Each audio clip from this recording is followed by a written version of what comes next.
주님께서 약속하시기를 두세 사람이 내 이름으로 모인 곳에는 나도 그들 중에 있느니라 하셨습니다. 주님의 이름으로 모인 이곳에 우리 주님께서 성령으로 우리와 함께 계시는 것을 믿습니다.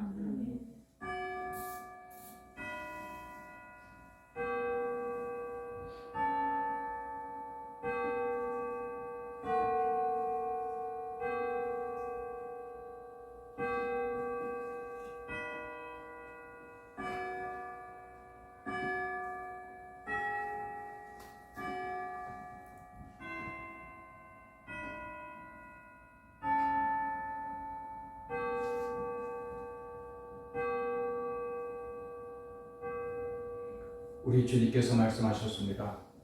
아버지께 참되게 예배하는 자들은 영과 진리로 예배할 때가 오나니 곧 이때라. 아버지께서는 자기에게 이렇게 예배하는 자들을 찾으시느니라. 하나님은 영이시니 예배하는 자가 영과 진리로 예배할지니라. 아멘.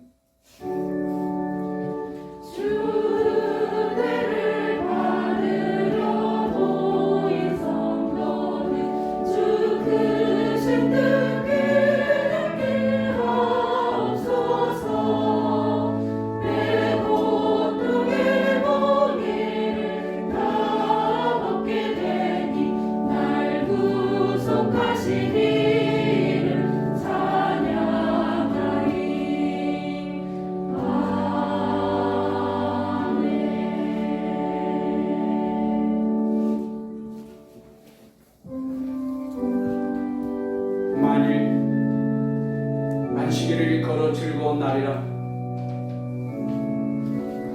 여호와의 성의를 존귀한 날이라 하여 이를 존귀하게 여기고 네 길로 행하지 아니하며 네 오락을 구하지 아니하며 네가 여호와 안에서 즐거움을 얻을 것이라. 내가 너를 땅의 높은 곳에 올리고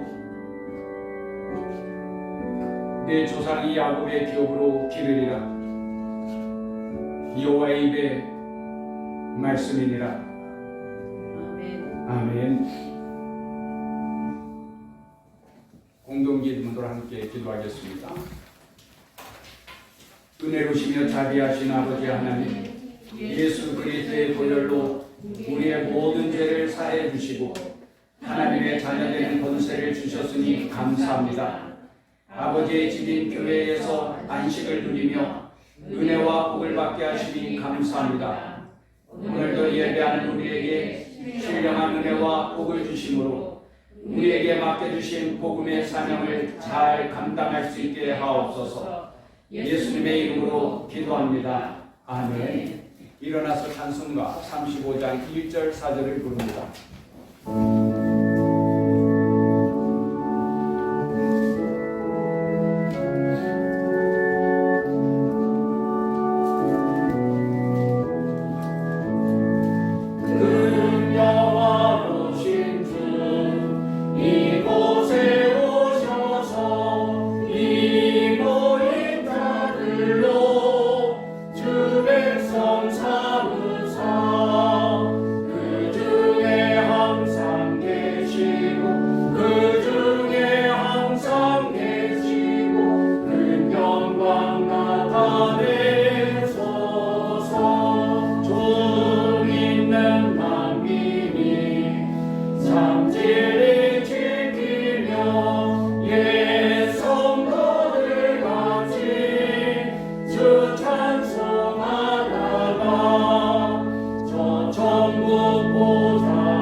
성시교독은 127번 사순절 네 번째 성시를 교독합니다. 여호와를 자기 하나님으로 삼은 나라 곧 하나님의 기업으로 선택된 백성은 복이 있도다. 여호와께서 하늘에서 보고사 온 인생을 살피시며 곧 곧 그가 거하시는 곳에서 세상의 모든 거민들을 굽어 살피시는도다. 그는 그들 모두의 마음을 지으시며 그들이 하는 일을 굽어 살피시는 이로다. 많은 군대로 구원 얻은 왕이 없으며 용사가 힘이 세워도 스스로 구원하지 못하는도다. 우리 영혼이 여호와를 바라며 그는 우리의 구원과 함께시다. 우리 마음이 그를 즐거워하여 우리가 그의 성호를 의지하였기 때문이로다. 여호와여 우리가 주께 바라는 대로 주의 인자하심을 우리에게 베푸소서. 아멘. 신앙 고백합니다. 나는 전능하신 아버지 하나님 천지의 창조주를 믿습니다. 나는 그의 유일하신 아들 우리 주 예수 그리스도를 믿습니다. 그는 성령으로 잉태되어 동정녀 마리아에게서 나시고 본디오 빌라도에게 고난을 받아 십자가에 못 박혀 죽으시고 장사된 지 사흘 만에 죽은 자 가운데서 다시 살아나셨으며 하늘에 오르시어 전능하신 아버지 하나님 우편에 앉아 계시다가 거기로부터 살아있는 자와 죽은 자를 심판하러 오십니다. 나는 성령을 믿으며 거룩한 공교회와 성도의 교제와 죄를 용서받는 것과 몸의 부활과 영생을 믿습니다. 아멘. 앉아서 찬송가 528장 같이 부릅니다. 528장 찬송입니다.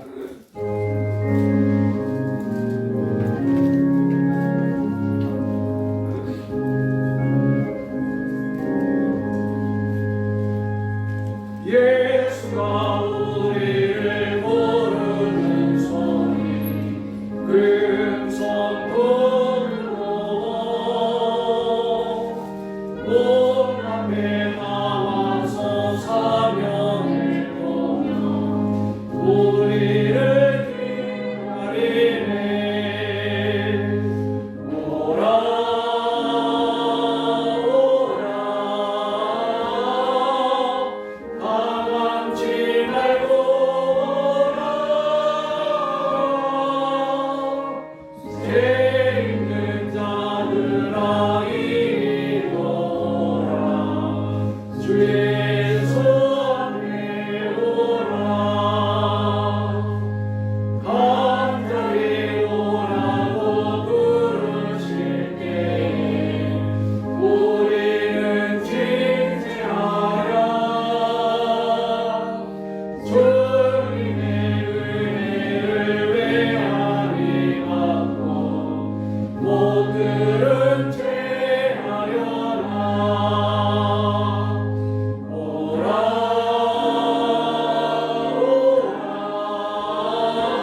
주인이 되신 하나님 아버지, 거룩한 주의 날 예배의 자리로 인도하여 주심을 감사드립니다. 아멘. 오늘도 하나님의 선하시고 온전한 뜻을 깨닫고 저희들을 삶을 통해 복음의 사명자로 살아가게 하여 주시옵소서. 아멘. 이 시간 성령 하나님 하늘문을 활짝 열어주셔서 예배드리는 모든 성도들에게 진정한 복음으로 충만케 하여 주시옵소서. 아멘. 하나님 아버지, 이 날을 긍휼히 여겨 주시옵소서.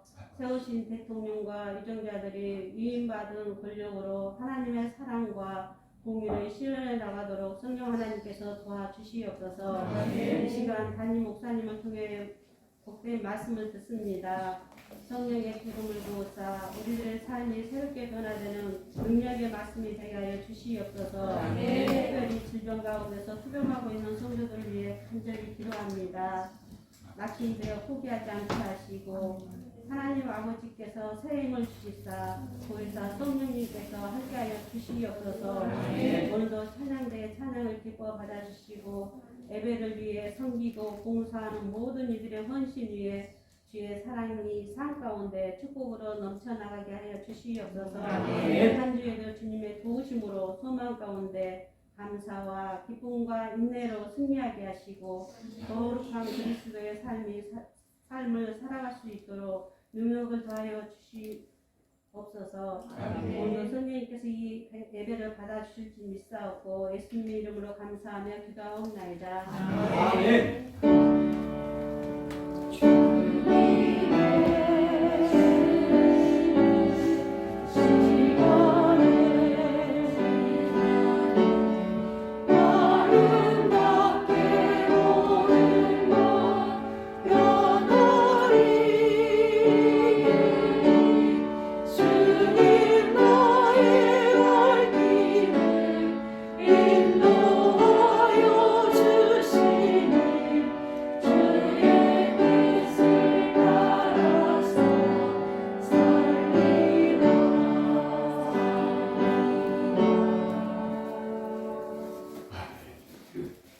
오늘 우리에게 주시는 하나님 말씀은 신약성경 사도행전 2장 37절부터 39절까지의 말씀입니다. 봉독해드립니다. 그들이 이 말을 듣고 마음에 찔려 베드로와 다른 사도들에게 물어 이르되 형제들아 우리가 어찌할꼬 하거늘 베드로가 이르되 너희가 회개하여 각각 예수 그리스도의 이름으로 세례를 받고 죄 사함을 받으라. 그리하면 성령의 선물을 받으리니 이 약속은 너희와 너희 자녀와 모든 본대 사람 곧 주 우리 하나님이 얼마든지 부르시는 자들에게 하신 것이라 하고 아멘. 찬양대의 찬양으로 하나님께 영광을 돌립니다.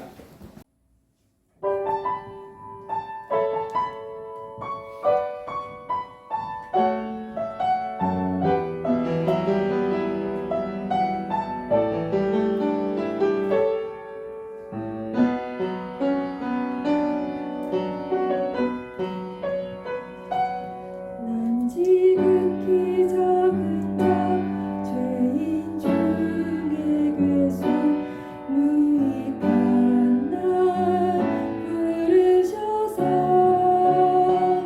간절한 기대와 소망 부끄럽지 않게 십자가 잡게 하셨네.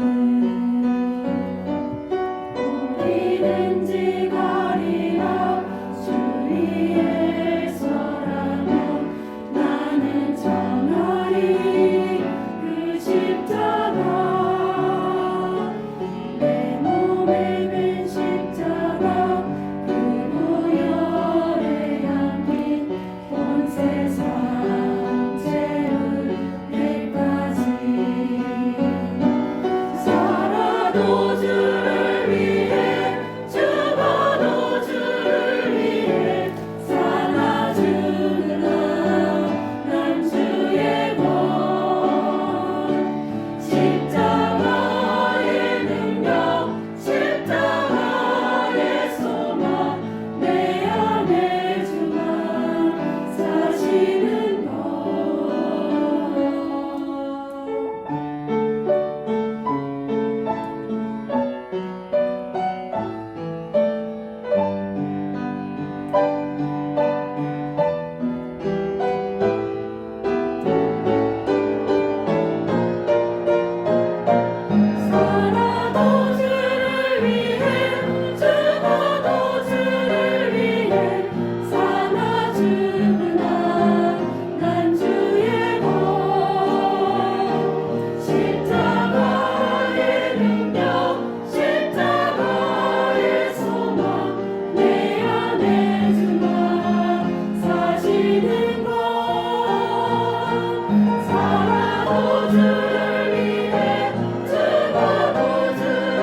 위해 살아주라 난 주의 것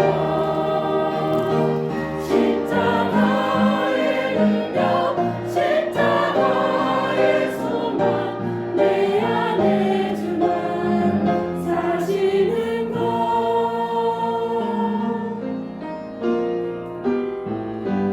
난 지극히 작은 자 죄인 중에 계신 무익한 나 부르셔서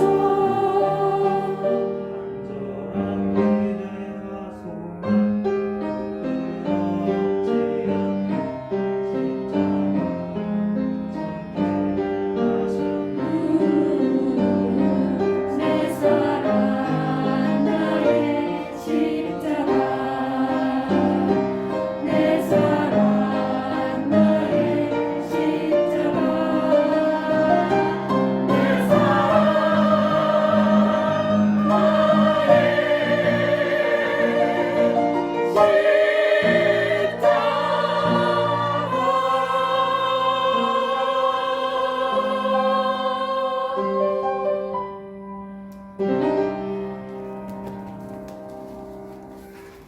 아멘. 감사합니다.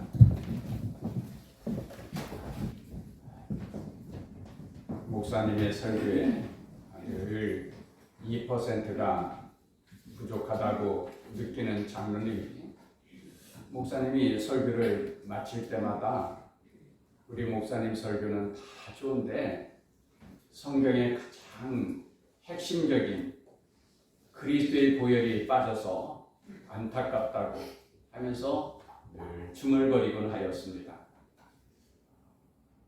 그러다가 목사님이 해외에 있는 선교지를 방문하면서 주일 설교를 장로님께 부탁을 드렸어요. 장로님이 때는 이때다 싶어서 설교를 아주 철저하게 준비를 합니다. 그런데 그만 주일 아침에 강아지가 설교 원고를 갈기갈기 다 찢어놓고 말았어요.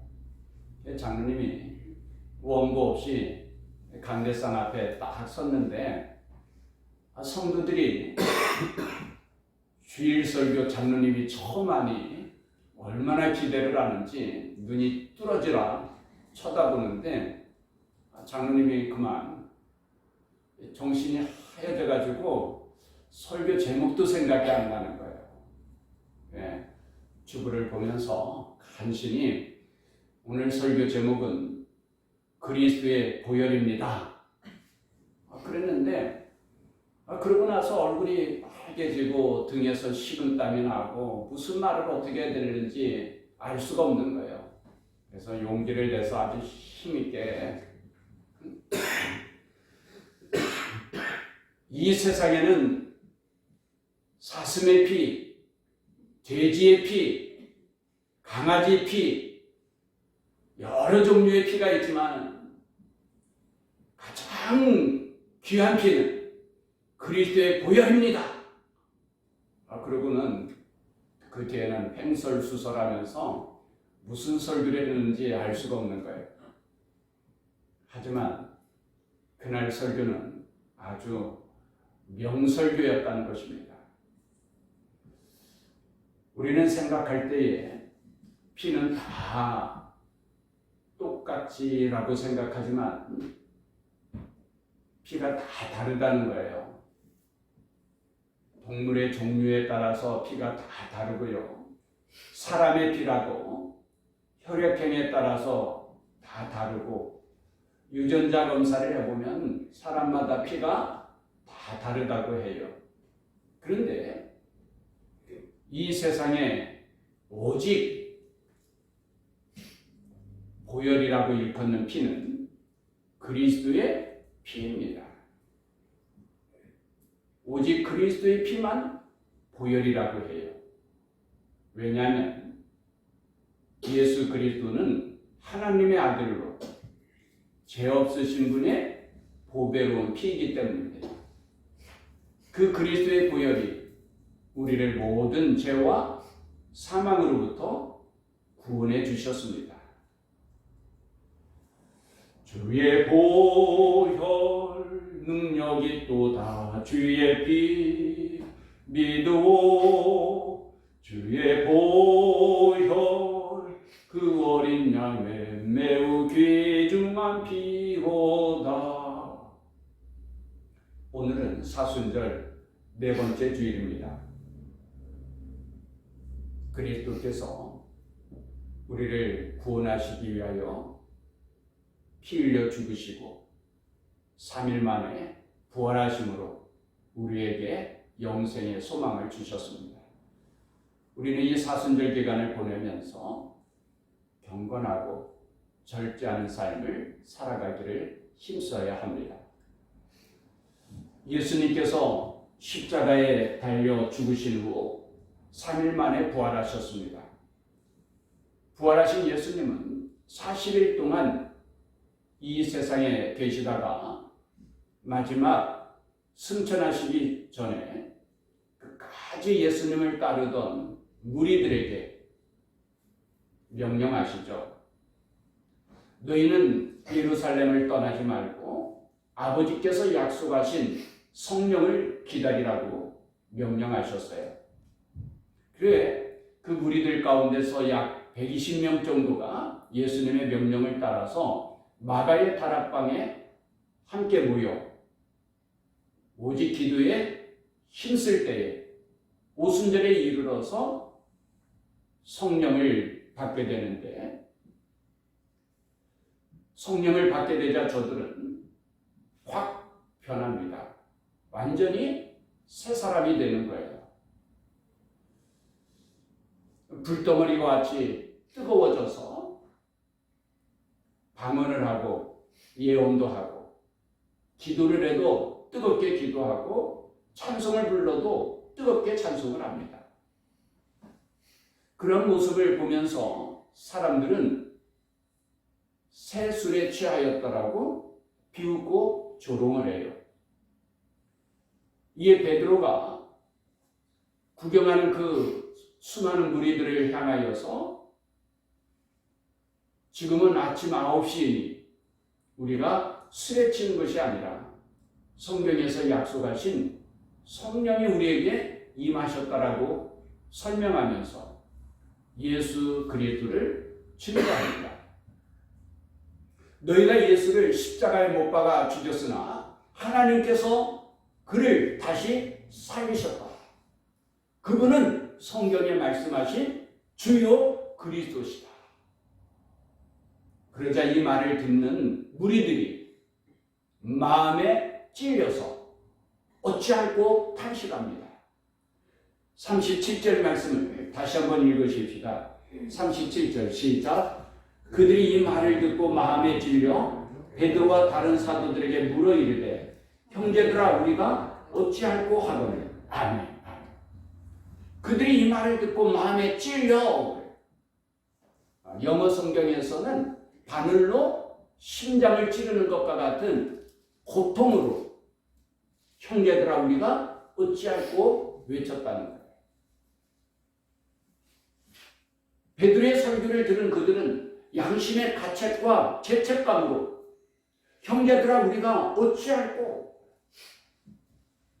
예수를 십자가에 못 박은 것은 로마 병정이나 대제사장이나 서기관이나 바리새인들이 아니라 바로 내가 그 당사자라고 하는 양심의 가책과 그 죄책감으로 형제들아 우리가 어찌할꼬.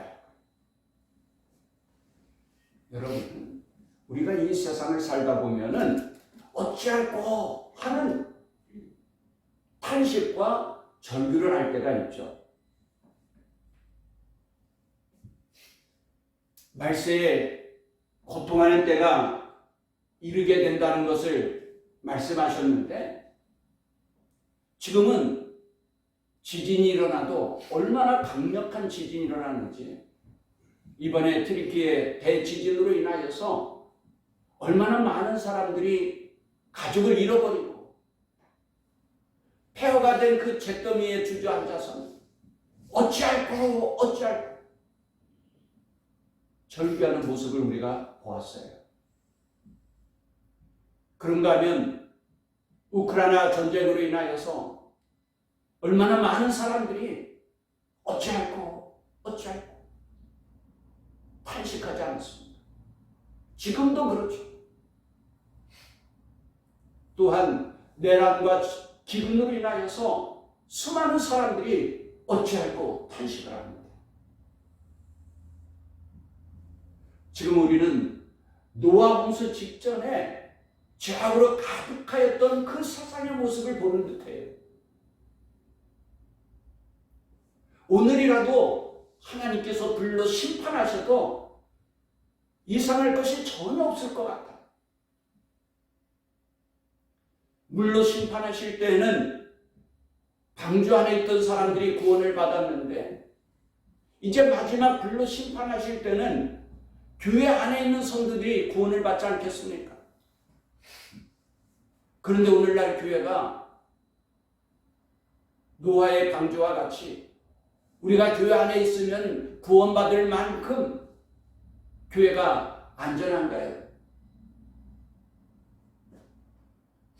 만민이 기도하는 집이라고 일컬음 받을 교회가 기도 소리는 점차 작아지고 있고 교회 안에서조차 서로 다투고 싸우는 소리가 교회 문밖까지 들리고 있지 않습니까?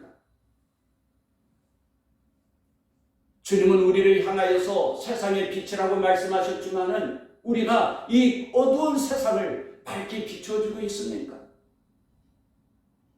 소금의 맛을 잃어버리지 않고 있습니까? 우리가 주의 말씀을 믿는다고 하면서도 실은 믿지 못하여서 주님의 말씀에 순종하지 못하고 있지는 않나요? 우리가 말로는 주님을 사랑한다고 하면서도 하나님보다 세상을 더 사랑하고 있지는 않나요? 안식일을 기억하여 거룩히 지키라고 말씀하셨는데 우리는 주일을 예배하는 날로 지키기보다는 노는 날로, 오락하는 날로 전락시키고 있지는 않나요? 우리가 온 마음과 정성을 다하여 예배해야 될 이 예배가 형식적인 예배가 돼요. 그래서 예배 시간이 너무나도 지루하고 졸리고 괴로워하고 경건의 모양은 있으나 경건의 능력을 잃어버린 오늘 영적인 우리의 상태는 아닐까요? 그래서 찬송을 부르죠. 곧 가까이 마는데 믿는 자여 의할고. 세상 사람들뿐만이 아니라 믿는 자들조차도 이 시대는 의할고 탄식할 수밖에 없는 그런 시대를 우리가 살아가고 있지는 않습니다. 사람들이 단식하여 어찌할꼬 할 때에 그 어찌할꼬에 대한 해답은 있기는 한 건가요? 부산에서 한 아이가 교통사고로 죽었어요. 그는 5대 독자였었는데 학교 공부를 마치고 집으로 돌아오다가 그만 트럭에 찧어서 죽고 말았습니다. 그래 이 아버지가 얼마나 아프고 절망적인지 경상도에서는 어찌할꼬를 우야꼬라고 그래요. 우야꼬 우리 아들 우야꼬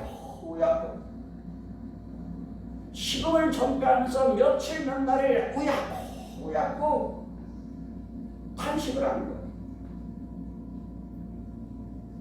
그래 친척들과 주위의 사람들이 위로를 해줘야 되겠는데 어떻게 위로할 줄을 알 수가 없는 거예요. 그래서 위로해 준다고 하는 말이 우야노입니다. 우야노, 이 사람아, 우야노, 산 사람은 살아야지. 우야노,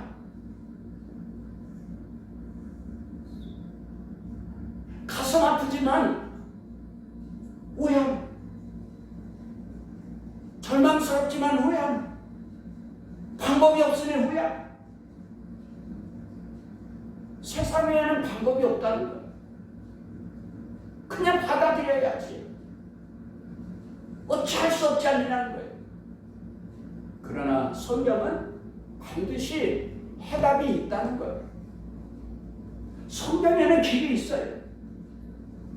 오히려 우야고가 모든 것이 합력하여 하나님의 선하신 뜻을 이루신다는 거예요. 어찌할 거가 반드시 좋은 열매를 가져온다는 거예요. 오늘 본문에서도 베드로는 성령으로 충만하여 설교하는 가운데 우리가 어찌할꼬 탄식하던 군중들에게 해답을 제시해주고 있어요. 38절 말씀인데 같이 읽으십시다. 38절 말씀 시작. 베드로가 이르되 너희가 회개하여 각각 예수 그리스도 이름으로 세례를 받고 죄사함을 받으라. 그리하면 성령의 선물을 받으리니. 아멘. 아멘. 먼저 너희가 회개하여, 첫째는 회개하라는 것입니다. 여러분, 어찌할꼬 탄식하고 절규하는 것은 죄 때문이에요. 죄의 결과가 어찌할꼬입니다. 죄 때문이에요. 여러분, 죄의 유혹이 얼마나 달콤한지 그 죄의 유혹을 뿌리친다는 것이 쉽지 않죠.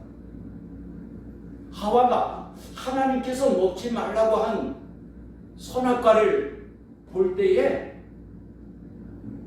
먹음직도 하고 보암직도 하고 지혜롭게 할 만큼 탐스럽기도 하였다는 거예요. 그 유혹을 뿌리칠 수가 없어요.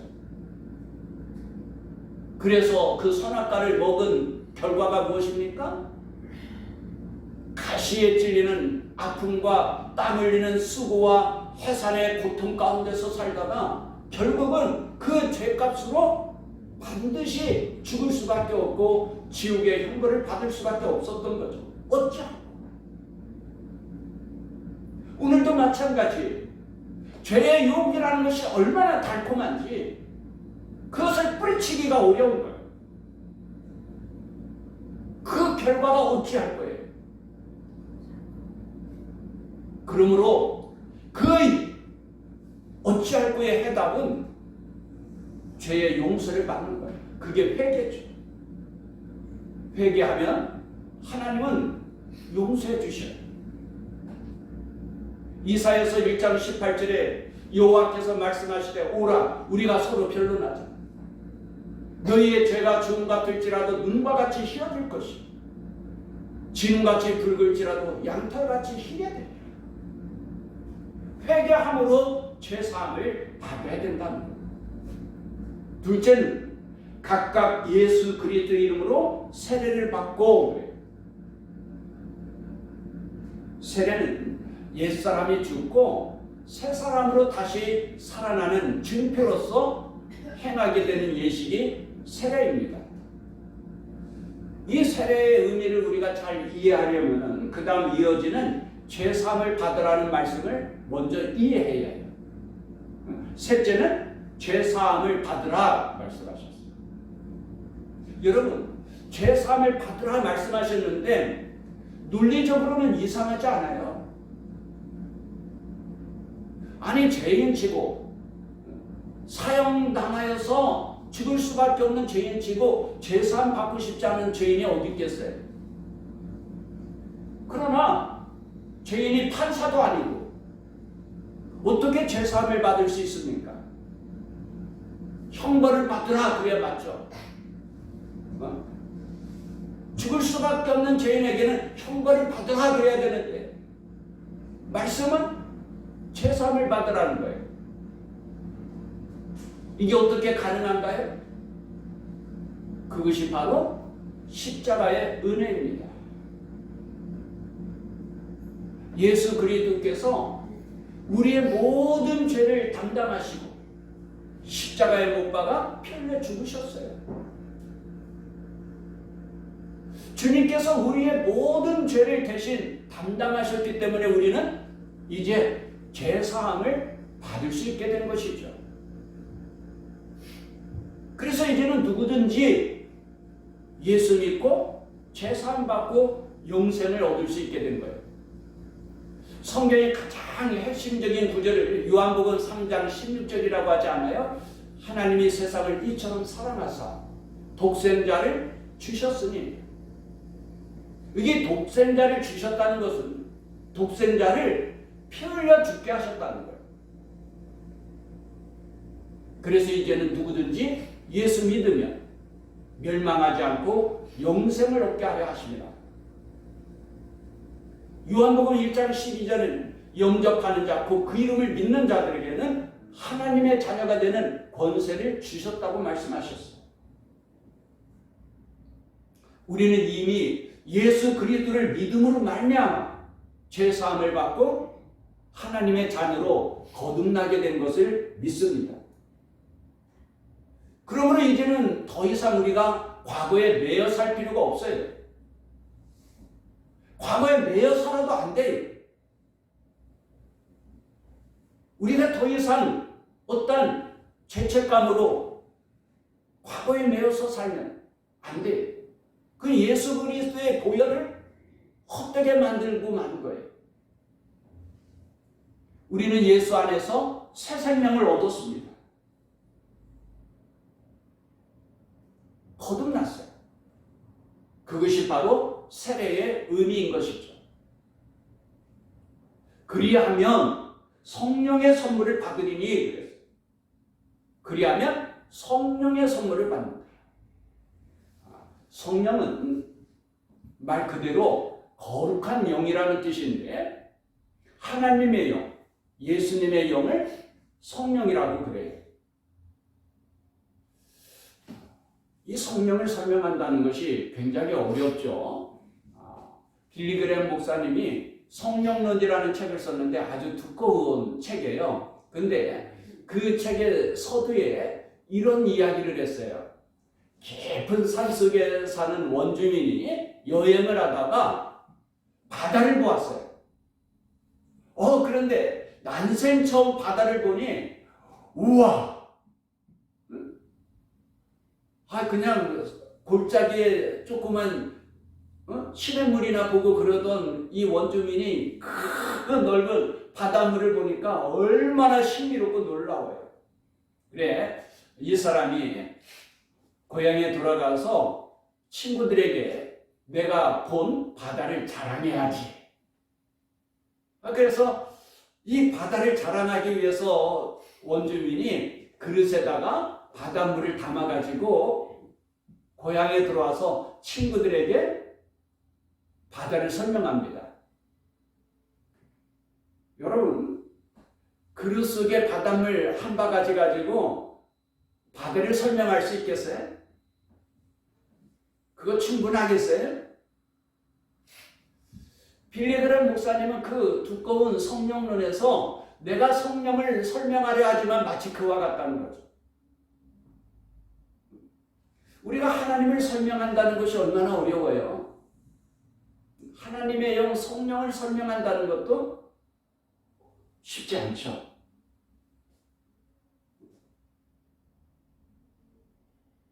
그런데 여기 성령의 선물을 받으리니 그래요. 성령의 선물을 받습니다. 회개가 집을 깨끗이 청소하고 수리하는 것이라면 성령의 선물을 받는다는 것은 그 깨끗이 청소되고 수리된 그 집에 성령님께서 내주하여 함께 사는 것입니다. 여러분, 성령님이 내 안에 내주하셔서 나와 함께 살면 어떤 좋은 일이 있을까요? 어떤 변화가 있을까요? 너무너무 많죠. 성경을 보면 성령의 특성들을 몇 가지 상징물로 말씀하십니다. 오늘 본문 앞에서는 성령을 바람과 같다 그래요. 강하고 급한 바람과 같다. 또 성령을 불과 같다 그래요. 그런가 하면 성경 어디에는 성령을 기름과 같다 그러고요. 또 성령을 비둘기 같다 그래요. 또 어떤 것은 성령을 비와 같다 그래요. 여러분, 마른 땅에 단비가 내리면 메말라 죽어가던 생명들이 소생하게 되지 않습니까? 그렇듯이 내 심령이 메말라 갈급하고 죽어갈 때에 단비와 같은 성령이 임하시게 되면은 내 심령이 소생하게 된다. 빈들의 마른 풀같이 시들은 나의 영혼, 주님이 약속한 성령 간절히 기다리네. 그때 내 심령이 소생하게 돼. 또 성령을 생수와 같다 그래요. 에스겔 47장에는 성전 문지방에서 생수가 쏟아 나오는데 그 생수가 흘러가는 곳마다 놀라운 생명의 역사가 나타나요. 생명체들이 살아나는 거예요. 심지어 그 사해바다에 어부들이 그물을 치고 물고기를 잡는다는 거예요.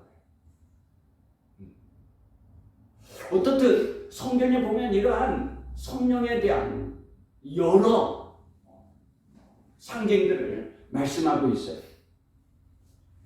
오늘은 이러한 성령의 많은 상징들 가운데서 본문에 소개된 불같은 성령에 대하여서 생각하면서 은혜 받기를 원합니다. 성령은 불과 같다는 거예요.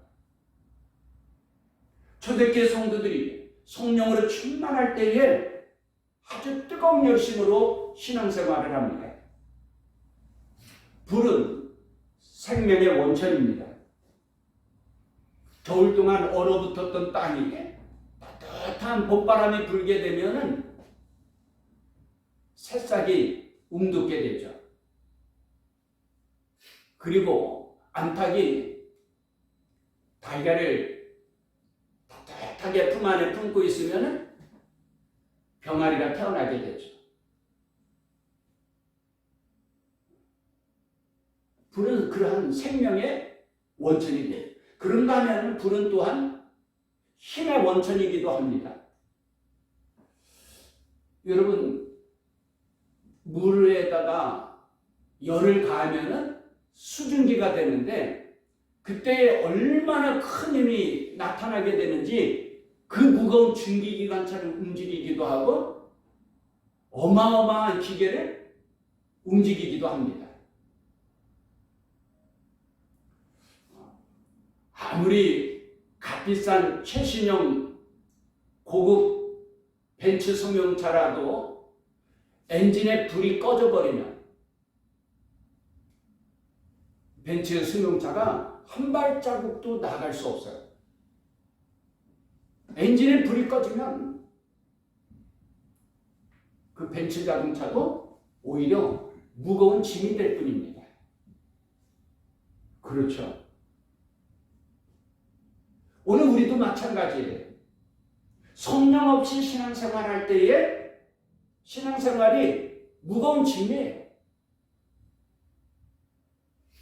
신앙생활 하면서도 기쁨이 없어요. 성령으로 충만할 때에 신앙생활이 기쁘고 힘이 있죠. 그 힘으로 우리가 하나님 앞에 예배도 드리는 거고 또 봉사도 하고 전도도 하고 선교도 할 수 있는 거예요. 성경에 보면은 라우디게아 교회라는 교회가 있는데 그 교회는 뜨겁지 못하고 미지근했어요. 주님께서 이 라우디게아 교회를 책망을 하시는데 뭐라고 책망하시냐 하면은 내가 네 행위를 아노니 네가 차지도 않고 뜨겁지도 아니하도다. 네가 차든지 뜨겁든지 하기를 내가 원하노라. 네가 이같이 미지근하여 뜨겁지도 아니하고 차지도 아니하며 내 입에서 너를 토하여 버리리라. 우리는 항상 성령을 사모하여 성령에 이끌려 살기를 힘써야 합니다. 성령의 선물을 받아야 우리의 신앙생활이 뜨거워지고, 그래야 신앙생활이 기쁘고 즐거운 거예요. 그리고 그 힘으로 우리가 봉사하고 또 전도도 하고 충성할 수 있는 것입니다. 성령의 불이 꺼지면 우리도 라오디게아 교회인들처럼 미지근할 수밖에 없고요. 그러면 주님께서 책망하실 것이고 주님의 버림을 당할 수밖에 없습니다. 우리는 성령의 충만함을 사모하여 모이기를 힘써야 됩니다. 여러분, 아무리 활활 타오르던 장작불도 흩어버리면 그 불은 꺼지는 거예요. 영적인 원리도 똑같아요. 아무리 성령으로 충만하여 뜨거운 사람도 모이기를 피하면, 모이기를 게을리하면 꺼지는 거예요. 식어지는 거예요. 기쁨을 잃어버리는 거예요.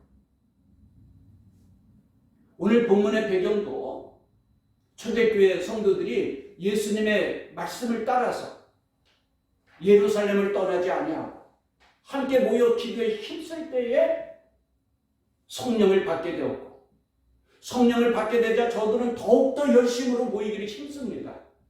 그리고 성도의 교제를 힘쓰고, 그러면서 맡겨주신 복음의 사명을 감당해 나가죠.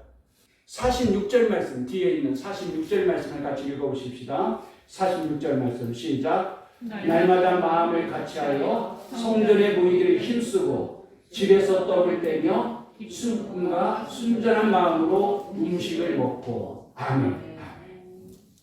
거기 언제 모이기를 힘썼어요? 날마다.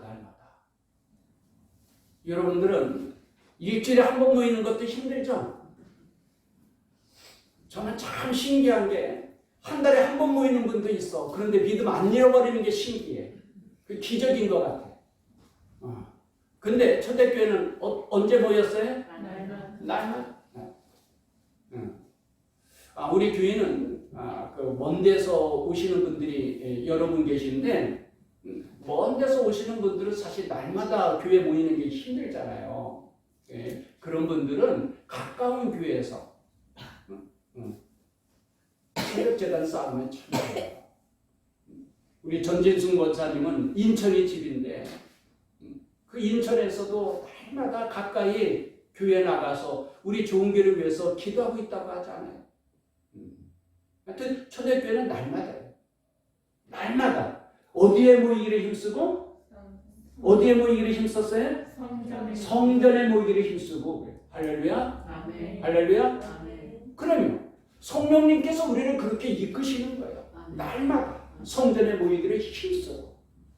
그래, 그 신앙생활이 얼마나 뜨겁고 열심히 있습니까? 여러분, 내 힘과 내 의지로 신앙생활하는 것은 한계가 있어요. 그렇죠? 한계가 있어요. 기쁨도 없고 능력도 없어요. 내 힘과 내 노력 가지고 신앙생활하는 것은요, 형식적인 신앙생활에 그치고 말아요. 이름만 그리스도이냐? 참 안타깝죠.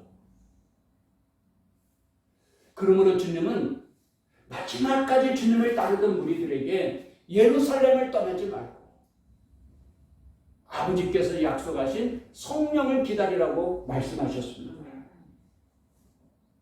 그때 그들은 성령을 받고 성령의 권능으로 예루살렘과 온 유대와 사마리아와 땅끝까지 이르러 복음을 전하면서 놀라운 구원의 역사를 이룰 수 있었던 것입니다.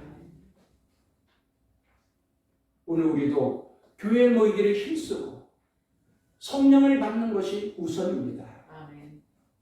우리의 힘과 의지로는 세상을 이길 수가 없어요. 우리의 힘과 의지로는 세상을 변화시킬 수가 없어요. 내 가정조차, 내 자녀조차 변화시키기가 어렵잖아요. 우리가 먼저 성령을 받아야 됩니다. 아멘. 성령의 권능으로 내가 변화되고, 아멘. 그때 내 가정을 구원할 수 있고, 아멘. 그때 내 이웃을, 내 직장을 구원할 수 있습니다. 아멘. 할렐루야. 아멘. 39절에는 이 약속은 너희와 너희 자녀와 모든 먼데 사람 곧 주 우리 하나님이 얼마든지 부르시는 자들에게 하신 것이라. 그러니까 설교를 듣는 청중들과 그의 자녀들과 모든 먼데 사람 곧 주 우리 하나님이 얼마든지 부르시는 자들에게 약속하신 거예요. 그러니까 오늘 우리들에게도 해당되는 약속인 것을 믿습니다. 아멘. 성령의 선물에 대한 이 약속은 오늘 우리들에게도 그대로 해당되는 거예요. 그러므로 우리는 성령의 선물을 사모하고 아멘. 모이기를 힘써야 됩니다. 아멘. 그러면서 우리가 성령의 선물을 받게 되면 어찌할꼬 우리의 모든 어찌할꼬 하는 고통과 절망, 탄식을 기쁨과 감사에 찬송이 되어서 아멘. 우리 아버지 하나님께 영광을 돌리게 될 줄 믿습니다. 아멘. 우리 모두가 성령의 선물을 사모하며 아멘. 모이기를 힘쓰시기를 바랍니다. 아멘. 우리 모두가 성령으로 충만하여서 신앙생활을 아주 뜨겁고 아멘. 기쁘게 할 수 있고 아멘. 그로 인하여서 우리의 가정과 직장과 또 지역을 변화시키고 아멘. 구원하는 선교의 주역들이 되기를 주님의 이름으로 축원합니다. 아멘. 기도하겠습니다. 하나님 아버지, 이 세상에 어찌할꼬 탄식하며 절망하는 사람들이 얼마나 많이 있습니까? 세상에는 방법이 없고 길이 없지만 하나님께는 얼마든지 길이 있고 방법이 있고 오히려 모든 것이 합력하여서 선을 이루고 복이 되게 하여 주시는 것을 믿습니다. 아멘.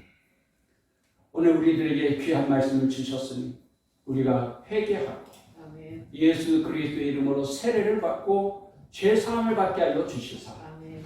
성령의 선물로 아멘.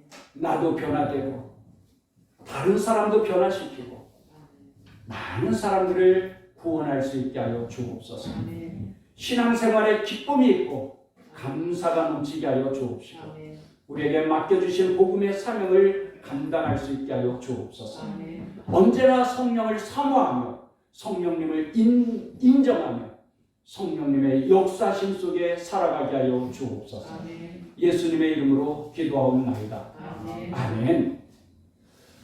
찬송가 515장 찬송부입니다.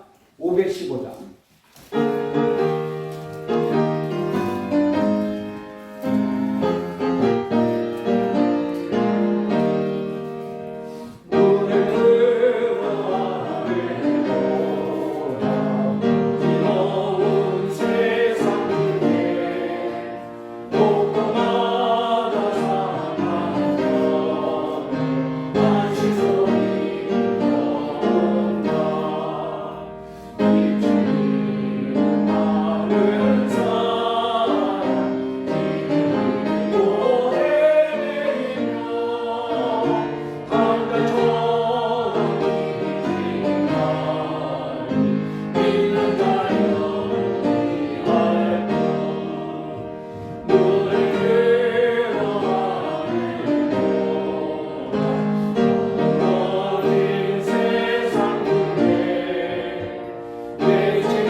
감사합니다. 오늘도 예배할 때 우리의 마음과 정성을 담아 이 예물을 드리오니 우리 아버지 하나님 기쁘게 받으시고 영광 받아 주옵소서. 드린 예물 위에 하나님께서 약속하신 대로 복을 내려 주옵시되 창고가 새어나가지 아니하도록 늘 지켜주시고 감사할 일들이 더 크고 많아지게 하여 주옵시고 하나님의 자녀들이 이 땅에서도 재물의 축복을 받게 하여 주시되 마음껏 하나님 앞에 드리며 선한 일을 행하며 나누어주고 베풀어주며 살게 하여 주옵시고 하나님의 영광을 드러내며 살게 하여 주옵소서. 예수님의 이름으로 축복하며 기도합니다. 아멘.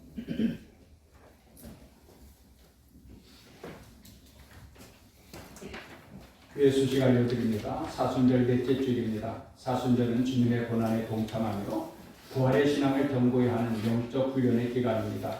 경건과 절제에 힘씁시다.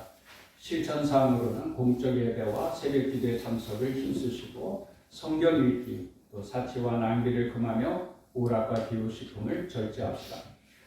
부활절 때까지 청력 전도를 실시합니다. 가족 구원과 결석자들의 믿음 회복을 위하여 총력을 기울이며 이웃들에게 주보를 전해줍시다. 가실 때 여러분들 주보 몇 장씩 갖고 가면서 만나는 사람이나 또 이웃집들에게 꼭 꽂아주시면 좋겠습니다. 날씨가 많이 따뜻해졌습니다. 예배 마친 후에 공원을 산책하면 참 좋습니다. 은혜 받고 건 여러분의 밝은 표정이 더없이 좋은 전도입니다. 함께 공원을 산책하면 영육의 건강과 교제에 도움이 됩니다. 하나님께서 다스리시는 계절의 변화와 생명의 신비를 느낄 수 있습니다. 쓰레기 하나씩만 주워버려도 세상을 아름답게 할 수 있습니다. 우리 좋은 교회가 공원 옆에 위치해 있다는 것은 얼마나 큰 축복인지 그 하나님께서 주신 은혜와 축복을 잘 누릴 수 있기를 바랍니다. 우리 일어나서 파송의 노래 후렴부분 함께 부르겠습니다.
주님께서 이제 여러분을 각각 세상으로 보내십니다.